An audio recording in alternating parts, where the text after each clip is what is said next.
performing. See how one district, one factory is performing. We can't stop recounting the very professional and competent performance of this government.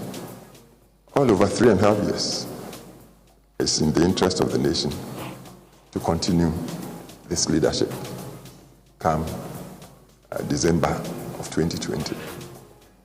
So I believe NPP 2004 sailed through successfully. This time around, NPP should do even better because, as I say, across the entire spectrum, socially and politically, Ghana is quickly recovering from the near slump it was in about 3 years ago. And now you're manifesto. As a party, baby, I'm say, you catch the Ghana for your promise, Ghana mine. Some to me, no, Monfa mine, nine franco sum, na ahotomra. Because we to me, I'm from Mobi of the Bokon Wako down, Sabia, Bako. The Bambo will be obeying the idea, Namfaso and Abama, Obia Horton. Since they talk of free SHS. Hey, Yama, the court secondary school. A buying money, Natia Kanyame, Name Kobabusia, and now Sabi, Minia about Tijum, and now Bibisa no teaching. A buying Kakra Timia, Bobuano, or so the fear for now because education. NPP are buying. That's the buying, yes, Rama says, I'm a finance trust. NPP ni beyond here. Won't not the current, I say. The near to me, na Casa Chama, any manifesto. The moment fa Sabi a po akufo-addo, Nyadi and Fefe, and then Magana mind here, say. Yan pep to me, no, say a name, yef cool from Konekodi. Yama Ghana for man, you know, near what the man of Queen. Some feel none of the enemy, Yadija, akufo-addo, Nibaumia, and NPP for. So no more see Ashasia, Kurayo Tumpong, and Momosia Tumpong, Hospital Tumpong, Aquani, a den, sorry, Sikasam, so investors near Diaba. Give me a sign 9. Say, I go on the bed if you are not. I go I saw. Na asoi ya bejaya matsafi ya womu ya betua ba December. Ya to sa papa ni nyina atwene ni asanko hya sebi. Na Ghana ni mahunu no. Nti yesre Ghana for. Akufo-addo. Umia MPP. Yemensa ni fa. Se ne omusi asom Ghana man no. Ya mo mabaso, no manto aso. Miansum, Mianto Mandu. Now, the say, a mamu aquamono. Make an Maca school, Maca hospital, Macaque, Nanya Nunco. Mano, sorry, pa, crying in them. Nayanisa, Sicampuano, Sunsum Papano. At the banner this time, no dear. A man and son and sanko, a bababetina, and my ma, Ranti and Ketesia, Obiabiani, that's all, woman. Media maker, this Ramos manifesto, Munintum, say a crater, be a dance, say, NPP Abani, Abasum Ghana Mania, with the master. You can do it better, you can do it better, you can do it better. Former President John Agyapong Fufo, thank you very much. Mr. President, Your Excellencies, ladies and gentlemen, the famous quotation. It doesn't really matter how good your vice president is if the man himself is incompetent. Hello? But this one is exceptional. Mr. President, ladies and gentlemen, I present to you Mr. Digitization. Would you put your hands together once again? The Wale Adam Smith, the competent Vice President of the Republic of Ghana, the able Lieutenant of President Nana Addo Dankwa Akufo-Addo, His Excellency Dr. Al-Hajj Vice President Mahmoud Bawumia. 2020 former for Nana. 2020.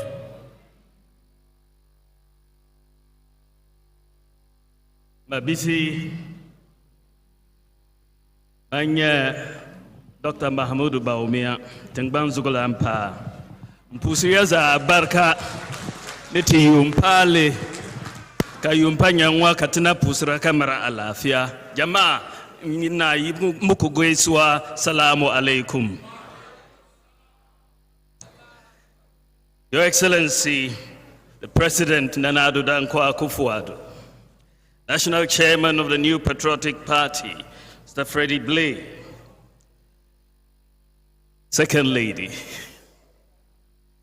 Your Excellency, the former President, John Agyapong Kufuor, who I know is watching us from home, Chief of Staff, Majority Leader, Senior Minister, Ministers of State, Members of the Council of State, Chairman and members of the Council of Elders, Members of Parliament, distinguished elders of the parties, Saberma Kwesiata I, Omanhene of Ogwa Traditional Area, and the Omanhene of the Chifu Traditional Area, Nananom, National, Regional, Constituency, and Polling Station Executives, rank and file of the Great Kukrudu Party, members of the media, the clergy, I greet you all, Assalamu Alaikum. It was a few months ago that the President appointed a few of us to work on the party's manifesto. Included in this team on the Manifesto Committee are Hajia Alima Mahama, Honorable Elizabeth Ohene, Ken Oforiata, Dr. Usu Afriye Akoto, Alain Chiramanting, Matthew Opoku Prempe, Kweku Agimamenu, Dr. Antonio Akotose, Boabeng Asamoah, and Mr. Yofi Grant. We worked very, very hard over the last few months under the eagle eye of no other person than the President of the Republic, Nana Addo Dankwa Akufo-Addo. And this is the document that I am talking about on behalf of the Manifesto Committee and on my own behalf. You have seen from the presentations that have taken place that there is so much in this manifesto. The theme, leadership of service, protecting our progress and transforming Ghana for all. The manifesto is organized in 3 segments. You have one section, the beginning, which is accounting for our leadership. We were given a mandate, and how have we performed as far as that mandate is concerned? That is the first part of the manifesto. Then the second part deals with the consolidation of our progress. Having made so much progress, we want to consolidate that progress, and then we are able to move forward. And the third part is the acceleration of growth, the plan for acceleration of growth. So these are the 3 parts of the manifesto that the various presenters were putting together so beautifully. Of course, we are all reminded from the very beginning the mess that this government inherited from the mismanagement of the economy under the previous government, with Doomsaw, collapsing NHIS, and so on. It was a mess, including a collapsing banking sector and financial sector. So we promised to fix this, and we proceeded to fix the broken economy, invest in critical and national infrastructure, and make the government machinery work. I would go to briefly talk about the accounting section of the manifesto. In this section, we list all the achievements that we have actually chalked in our 3.5 years in every sector, 17 sectors in all, and we have listed all the achievements. There are 289 separate promise categories, and we have listed over 300 achievements that we have in 3.5 years. Over 300 achievements. And so when you read the manifesto, you will see that we have fulfilled at least 80% of our promises. That is massive for any government in its first term. 80% of our promises. And when you look at all these achievements, you realize that sector by sector, we have really performed better, much better than the previous NDC government. So that is the issue of accounting for our progress. Then we go into consolidating our gains or consolidating our achievements. And here we want to make sure that post-COVID, we are able to consolidate all the achievements that we chalked and then be able to move the country forward. So this is consolidating our achievements in agriculture, in industrialization, the infrastructure, and so on. So we have so much to consolidate, and all these achievements that we talked about, free SHS and so on, we are not going to let them go. We are going to continue and deepen them and implement them and consolidate them for the benefit of all Ghanaians. The final section of the manifesto deals with our accelerated growth agenda.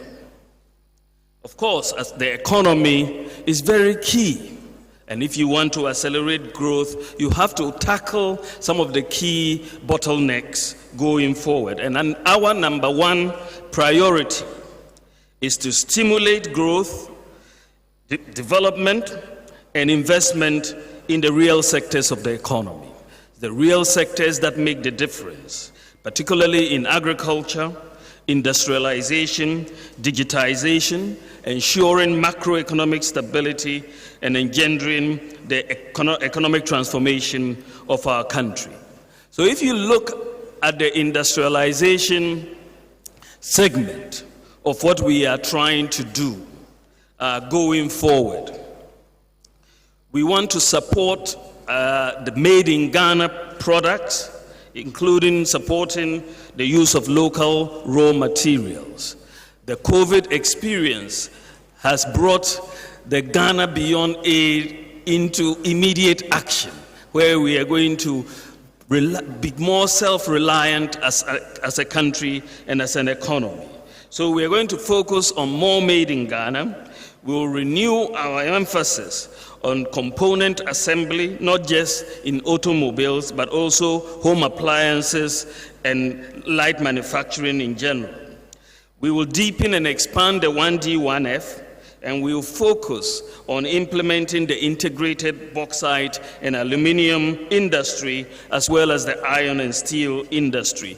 The preparatory work for these two industries is now complete. The legal framework is set, and in our next term, inshallah, you will see Ghana realize the vision, the long-held vision of building an integrated bauxite and in aluminium industry, as well as an integrated iron ore and steel industry, which will be based in the northern part of Ghana.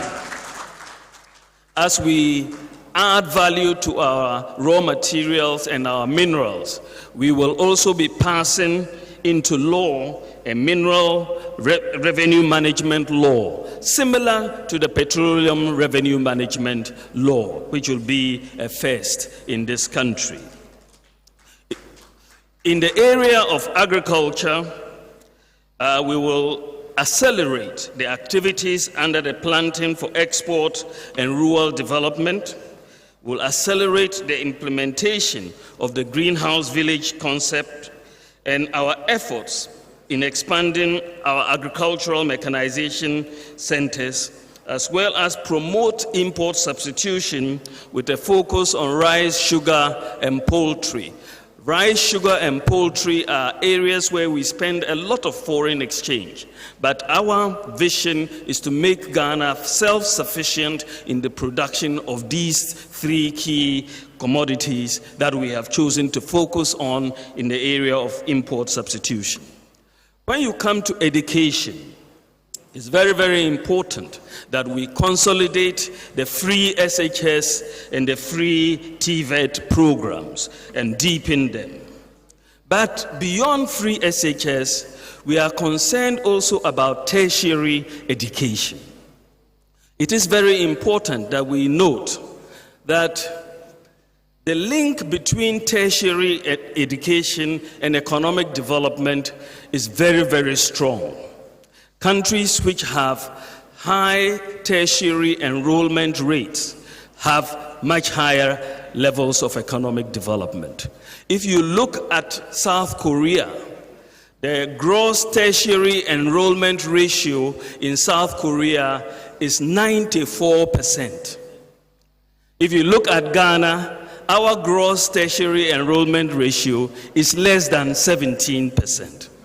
So if we are to catch up and build the human capital that will help us transform the economy, then we have to get more enrollment into the tertiary sectors. Now, one of the problems for students in getting enrollment, in getting access to tertiary education is affordability, whether it's enrollment in the public or the private universities. The ability to get the money, just like it used to be under the secondary education, many students were not able to access it. There is also a bottleneck that we are trying to address, because when the senior high school students graduate, many of them will look to go for tertiary education, and we have to facilitate their ability to access tertiary education. So we have a major promise, a policy initiative, which will say that all tertiary students, except teacher and nursing trainees who will be on allowances, but all tertiary students will now be able to get the option to obtain a student loan without the requirement of a guarantor.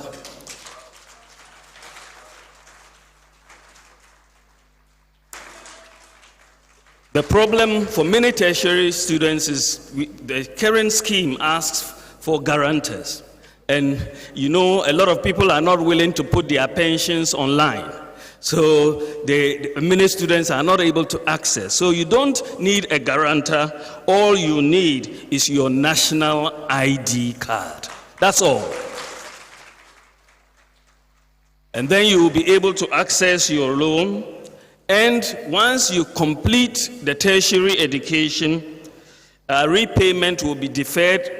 After your national service, you will get 1 year grace after the national service before you start repaying. So it's a major tertiary education initiative to enable us improve access to tertiary education as well. We are also going to implement the $219 million Ghana Accountability for Learning Outcomes project. This is known as the Gallup project, and it is a project for which the funding has already been secured. And what is this project about? We have identified 10,000 low-performing schools in Ghana. Their performance is quite low. And we have got this program where we are going to target these 10,000 schools and improve their performance by giving them additional funding in addition to their capitation grants, and also support the teachers additionally so that they can raise the levels of performance of these 10,000 schools so that they will not be left behind. This is the Gallup program that we are going to be implementing. In addition, we want to make sure that we focus on education in the Zongo communities.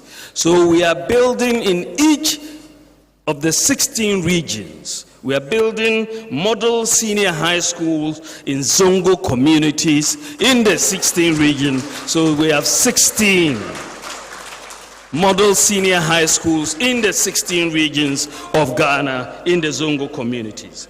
Of course, one of the areas that has not received enough attention is in the area of special needs education.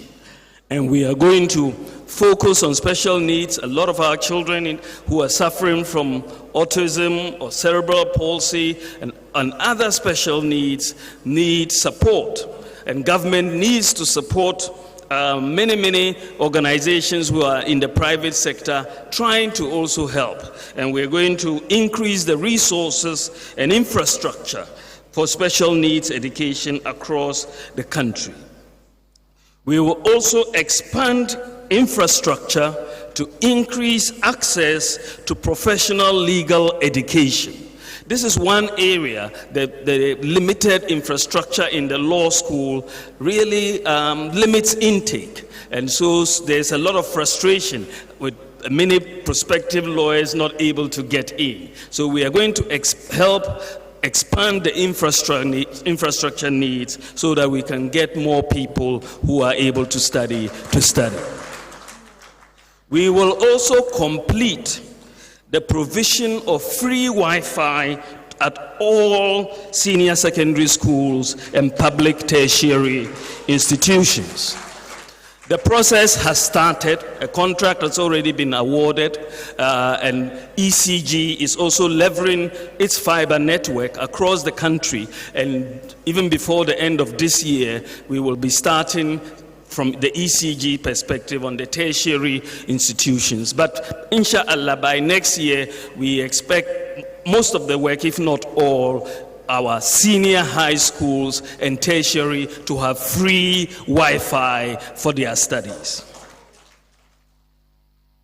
Then we look at health, which my good friend Okoboy talked about.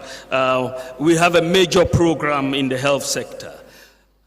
We have Agenda 111, which used to be Agenda 88. We're going to build district hospitals wherever they are none, 102 in all, 2 additional psychiatric hospitals, and 7 regional hospitals. 6 in each of the new regions. We are building the regional hospitals in the 6 new regions, and 1 in Western region, in addition to the rehabilitation of Efiankwanta Hospital. So that is a major infrastructure area that we are going, and it's the biggest healthcare infrastructure that we are going to be putting in place for many years.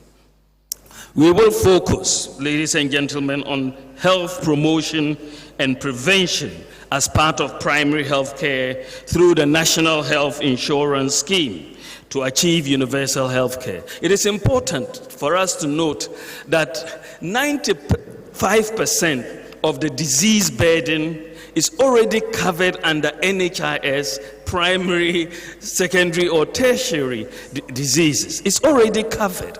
And children, the elderly, and vulnerable groups don't have to pay the NHIS premiums anyway. So if you say you are going to offer free primary health care, it's almost meaningless. Because if you have free primary health care and you don't have an NHIS card and you go for a checkup and they say go for secondary treatment, what are you going to do? So our focus is going to be on the promotion and prevention of, primary health and promotion and prevention as part of primary health care. We are also going to work with the Ghana Medical and Dental Council to streamline the admission processes for foreign-trained doctors. The discussions with a lot of foreign-trained doctors speaks to a lot of frustration that they have in joining the normal medical corps, especially some of our brothers and sisters who have trained in Cuba when they come in. We are going to discuss with the Ghana Medical Council to streamline those processes to enhance access. We will also help by expanding access to medical schools in Ghana by building additional facilities and augment its human resource base. Ladies and gentlemen, we will eliminate import duties on sanitary pads to improve health conditions, particularly for girls. It's very important, but what we want to really do is to make sure we produce the sanitary pads in Ghana. Until that happens in their numbers, we are going to eliminate the import duties to bring down the cost. And the focus in this era of digitization, we are going to also focus on telemedicine. Now that will reduce the cost as doctors can diagnose and prescribe at a distance and don't have to be particularly at a location. Then I move on to housing. The housing sector is one of the sectors that we are, God willing, going to focus a lot on in the next term. There are three components of our housing policy. It is clear that there are a lot of youth who, when they finish school, just trying to rent accommodation is a big problem. And why is it? The large demands for rent allowance. Sometimes up to 2 years demand. But someone who is finished school and just starting a job, doesn't have those savings to pay all these huge demands for rent allowance. The landlords, on the other hand, have gotten used to asking, even though the law says 6 months, they've gotten used to asking for 2 years and insist on it because they are saying that they don't know if the tenant will run away or not, so they want to collect it upfront. So there is a market failure. There's a market failure between what the tenants want and what the landlords want. And this is why government has decided to come in and bridge this market failure by setting up a national rental assistance scheme. And under this scheme, if you have a job and we can deduct regularly from your income, under this scheme, the National Rent Assistance Scheme will give you a loan to pay your rent allowance. But we are paying this not to you, but to the landlord. And then we will deduct monthly as you would normally pay. So we are bridging this. You need to have a formal employment, which will allow us, or guarantee, someone who will guarantee so that you can pay. But it is very, very important that we address this, and we are going to be putting in place 100 million Ghana cedis for the National Rental Assistance Scheme and work with the private sector to crowd in more so that we can get this done and relieve a lot of people who are renting of the burden. We are also going to digitize the National Rent Control Board, and a new law which has been coming to cabinet will also pass a new Rent Control Act to become modern with our times. So we are doing the rental housing. Then we are going to focus next on low-income housing through the land banks that we have already gotten together. We are going to build housing estates because the focus, a lot of people in the low-income category cannot really buy many of the affordable homes that are being built. But if you have low-income housing, they can rent or they can rent to own. And that will provide a lot of low-income people access to housing with a lot of infrastructure around it. And the low-income housing, we're going to be working with the Building Roads and Research Institute, BRRI. We've looked at some of their designs, and they are very cost-effective once we use local materials, and we can put up many estates to deal with this over time. Of course, the affordable housing, so to speak, for the middle incomes through the mortgage market will continue. But a third aspect of the land housing area is a reform or the complete digitization of the land administration in this country. We have started the process of putting together land digitization, and we will complete it by the grace of God in our next term. We want to make sure that when anybody is trying to buy a land, you can go to the computer and know who owns this land. Very, very simply, so that the litigation around land goes. And this is going to be a major focus for us in our next term, God willing. Of course, we are going to do this physical infrastructure. All of you have seen our delivery tracker website that we have put in place to show the massive amount of infrastructure that has been done. Of course, we have challenged the NDC to put together a similar website so that we can see what they have done fili rather than Green Book style. They should go district by district, put all their infrastructure together, and we will see. So we are going to continue building on infrastructure.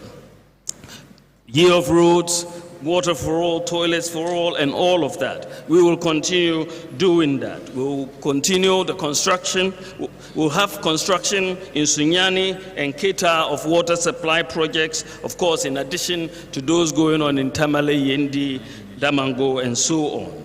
We'll accelerate our investments in roads, railways, and ports. And for the people of Cape Coast, I have good news for you. We are building a new harbor in Cape Coast and a new airport in Cape Coast. It is very critical that we do that. An airport makes a lot of sense in Cape Coast. It's a real tourist hub, and between Greater Accra, Kumasi, and Cape Coast, you have a triangle that really is a lot of hub of economic activity. You can build railway lines between them, and it's a major growth pole if we put an airport here to drive infrastructure growth.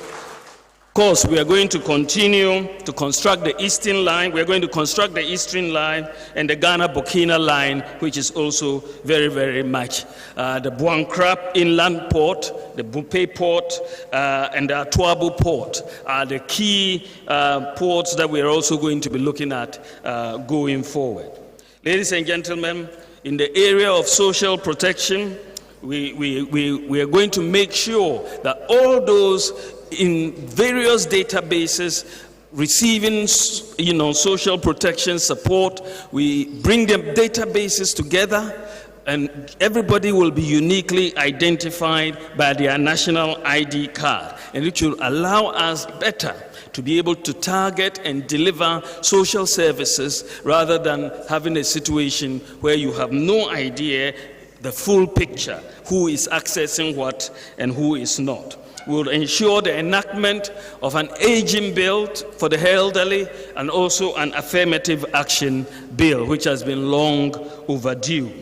We will mainstream the disability issues by implementing broadly the provisions in the Persons with Disability Act 2006 Act 715. And in particular, we want to address access to facilities, transportation, and equal employment. The creative arts has already been mentioned. We see the creative arts as a major growth pole. There's so much talent in the creative arts, but the problem they have is access to studios because there's no capital to do that. And so this is why we are going to set up large recording studios in Accra, Kumasi, Tema, and Takoradi as part of our entrepreneurial hub strategy, in partnership with the private sector. So, and this would be for recording artists to rent space, do their recordings in these studios. The Creative Arts Fund is going to come up as part of the Creative Arts Bill that has been passed by Cabinet and is going to Parliament. And of course, the completion of the theaters in Kumasi and the construction of new ones in Takoradi and Tamale. In the area of governance, we are going to continue to improve the financing of anti-corruption agencies. We've seen the biggest increase in financing for anti-corruption agencies under the akufo-addo government. We will continue to provide resources for the implementation of the Right to Information Act and for the Right to Information Commission to be operationalized. And we will assist the National Media Commission to implement fully the coordinated mechanism for safety of journalists and ensure the completion of property valuation and digitization of valuation roles across the country. In the area of governance, we've talked to the House of Chiefs, the National House of Chiefs, and we have a number of policies that we want to implement. We want to see the passage of the Chieftaincy Amendment Bill, the LI on the membership of the National House of Chiefs, and a codification and digitization of the customary laws and the lines of succession. Once this is done, the disputes will abate because currently there's no codification, and so there's so much dispute when it comes to succession. But we believe that we can help the House of Chiefs codify and digitize all these so that it's there for everybody to see. Now, when we go to the acceleration of growth using the private sector as the vehicle, we're thinking of two major areas. One is digitization, and the other really is a focus on the private sector. Building a digital infrastructure and a digital service economy is something that we are going to focus on. You've already seen a lot of infrastructure that has been put in place for digitization. The Minister for Communications in the video talked about all the work that she's been leading to put in place the digital infrastructure for the country. We've now got a national ID system, we have digital address system, we have mobile money interoperability, and so on. This is solid digital infrastructure.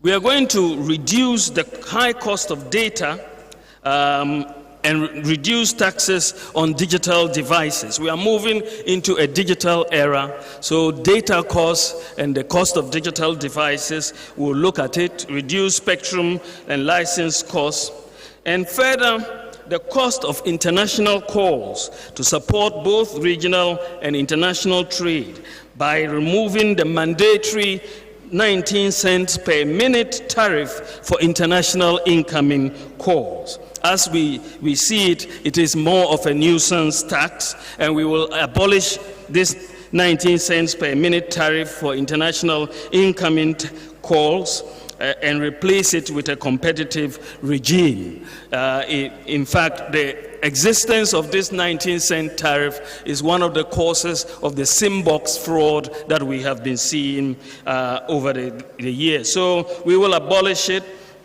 We'll leverage the digital transformation as growth by increasing broadband coverage, as Joe Anochi talked about.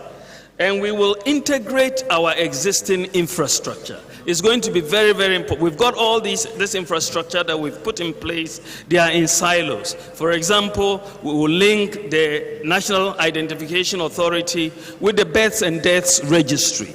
With that linkage between NIA and Births and Deaths Registry, which we will do next year, it means that immediately you are born, your birth will be recorded by the NIA, and right then you will be given a national ID number right at birth, which will stay with you through to death. We will link the NIA also to the Ghana Revenue Authority to broaden our tax base. Currently, we have less than 3 million people who have signed up for tax identification number. And if you don't have a tax identification number, access to some of the government services becomes difficult.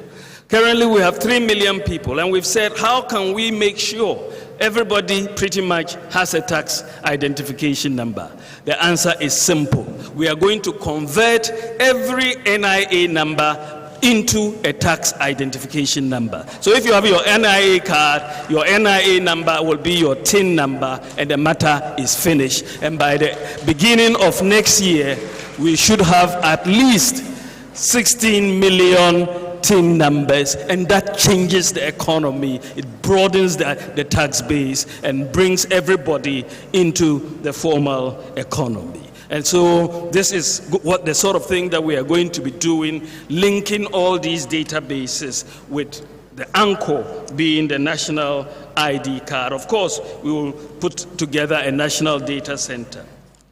We want to develop Ghana as a regional hub and leverage on the Ghana's position as the Secretariat of the Africa Continental Free Trade Area. We'll build a financial services hub, a mining hub, aviation and logistics, petroleum, automobile, tourism, and a digital services hub. We are in the process of focusing on all of these areas, and we are going to make Ghana the real trade hub in the sub-region and become a regional hub. That is the way we are going, and there's no reason why we are not going to be able to do it. Ladies and gentlemen, we have another major issue as far as the private sector is concerned, and that is access and the cost of finance. And government wants to support the private sector and the public by addressing this major bottleneck, addressing the access and the cost of finance. How are we going to do this? We have 4 initiatives that we are putting in place. First is the National Equipment Leasing Policy. We have a problem, generally, that every time we want to buy capital equipment, whether it's cars or photocopiers or whatever, we pay cash fully for them. But once we buy these vehicles, our maintenance culture is also very poor. And we are not able to maintain most of these vehicles or this equipment, whether it's in the hospitals or in the ministries. We have decided that to save a lot of money and to make sure that this equipment can be maintained, rather than outright purchases of these capital equipment, we will rather lease them and pay over time. Therefore, we can buy a lot more equipment. The maintenance is not going to be government's responsibility. The lessors will provide the maintenance, and it will save government a lot of money. So government may be able to say, oh, we'll buy 100 cars this year. But if you are leasing, you may be able to lease 500 cars with the same money that you have. So we'll be able to equip government, we'll be able to equip our hospitals with all of that. Then the other area that we are looking at is the entrepreneurial area, which is in the establishment of entrepreneurial hubs for small businesses. We have a lot of small business people who have ideas, who can do so many things, but there is no capital to do it. You ask them to set up a factory, there is no money to set up the factory. So what you can do as government in the context of is to build these entrepreneurial hubs. Maybe it's a tailoring hub. You can build a fully equipped tailoring factory that is available. So if somebody has a contract to make uniforms, they will come and rent space and produce those uniforms, pay and go, and somebody else can come. So you can put these different things in the various hubs in the country so that small businesses can rent, whether it's in uniforms making, whether it's in shoes, whether it's in shea butter processing. So you have these common user facilities without necessarily having to pay for each entrepreneur to set up these things. It will really help the small business area. Then we have the World Bank assisted job and skills project to provide apprenticeship to the youth, skills development, and also grants to help them set up their business. The fourth area is looking at what we call the transport sector recapitalization project. If you look at our transport sector, you will notice that a lot of the vehicles, whether they are the taxis, whether they are the trotros or buses, are very old. They are very old on the system. But we are building an automobile industry. What we want to make sure is not just that we are building the industry, but the people here, the business people, the commercial drivers and so on, should be able to own these vehicles.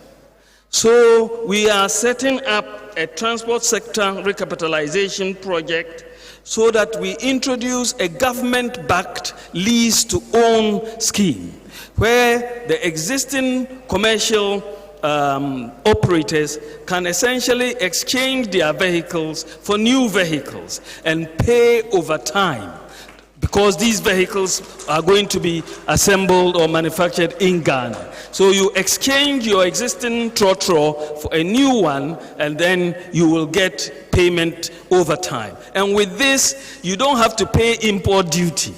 Just like with the VWs or Toyota manufacturers or Kantanka and so on. You are not, because it's being made in Ghana, you as a commercial driver or bus driver or whatever, you are not going to pay import duty because it is being made in Ghana. So with that interlinkage between government coming in, between the commercial operators on one hand and the manufacturers on the other hand. The commercial operators don't have the capital. Again, there is market failure. And when there is market failure, government will come in to bridge the gap between the manufacturers of the vehicles and the users of the vehicles by providing a government-backed scheme so that every trotro driver who wants to exchange their car for a new one will be able to pay over time. They don't have to pay upfront for the new bus or the new trotro. And when we do this, we will breathe life into the local industry, because you have to need parts, manufacturing of parts, and boom, let essentially there be a boom in the automobile industry. And Ghana will become a center for West Africa. Many people will be coming here to buy these cars. And of course, we will also reduce accidents on our roads, because you have new cars and road safety will be done. Finally, improving the business environment. We're going to, for businesses, introduce a single business identifier. Just as you have for individuals with a national ID card, you have that for businesses, so that across interaction with government, there's one number, and that can easily be done, because whenever you register a business, you have a number anyway. A business registration number is given, so that doesn't require new registration. We'll just make sure that is your unique identifier. And we want to introduce regulatory flexibility for micro, small, and medium enterprises in their compliance, because there's so much hassle under the current dispensation that we see for many micro, small, and medium-scale enterprises in complying with taxation and so on. So we want to introduce a simplified tax regime for micro, small, and medium-scale enterprises with a very flexible one, and make sure that they can file their taxes online on their mobile phone, and make it so simple so that tax collectors from GRA cannot come in and harass them for non-payment of taxes. In fact, we will totally discourage payment of taxes or levies in cash. You do it on your mobile phone through mobile money. You will not have to pay any collector any cash. We will also want to reduce the cost of power. This is a major problem for businesses. We have so much in losses from ECG, about 40% of the power that is produced is lost from ECG and also from transmission. And we are going to introduce new technology from the ECG perspective. They've piloted a new remote sensing technology which is working very beautifully. And this is we're going to begin implementation. ECG have done so well in piloting this remote sensing technology. And I have some bad news for those who are stealing power. With this remote sensing technology, it will no longer be possible to steal power from ECG, and we will make the money to make sure we reduce the cost of power, and everybody will enjoy it. So, ladies and gentlemen, this is broadly what is in the manifesto. These are the initiatives that are going to help us to drive growth. Of course, this is a summarized version, and I ask you to read the manifesto, get the details. But at the end of the day, I will close by asking, why should you vote for more for Nana? And you should vote for more for Nana so that he will provide the leadership of service to deliver on our promises, the leadership for service to protect our progress, and the leadership of service to transform Ghana for all. Thank you very much for your attention. Salamu alaikum. What a manifesto.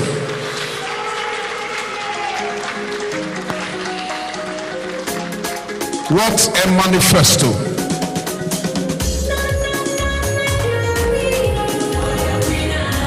The Vice President has said it all, and I think it's important that we put our hands together once again for the Vice President of the Republic of Ghana. This is what we present to the good people of Ghana. Leadership of service, protecting our progress, transforming Ghana for all. Mr. President, Your Excellencies, distinguished ladies and gentlemen, it's important that you watch this. Here into the MPP.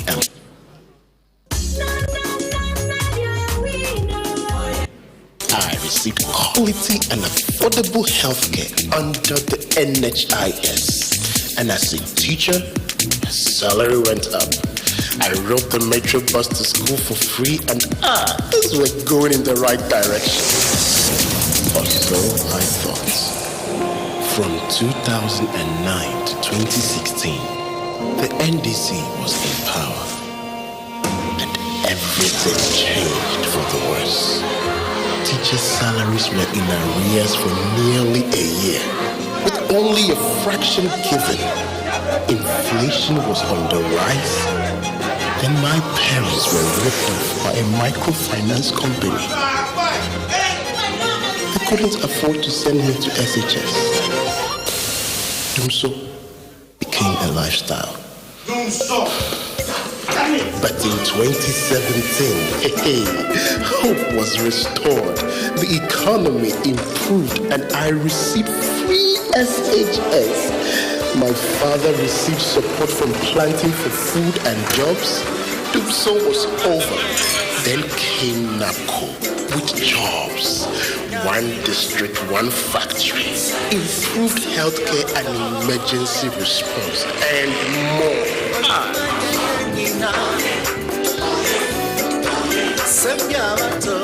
Today, I have the chance to pay back the MPP for all the good they have done and protect our progress by voting for Nana Akufo-Addo, for I trust in him and in the MPP to create a solid future for all Ghanaians.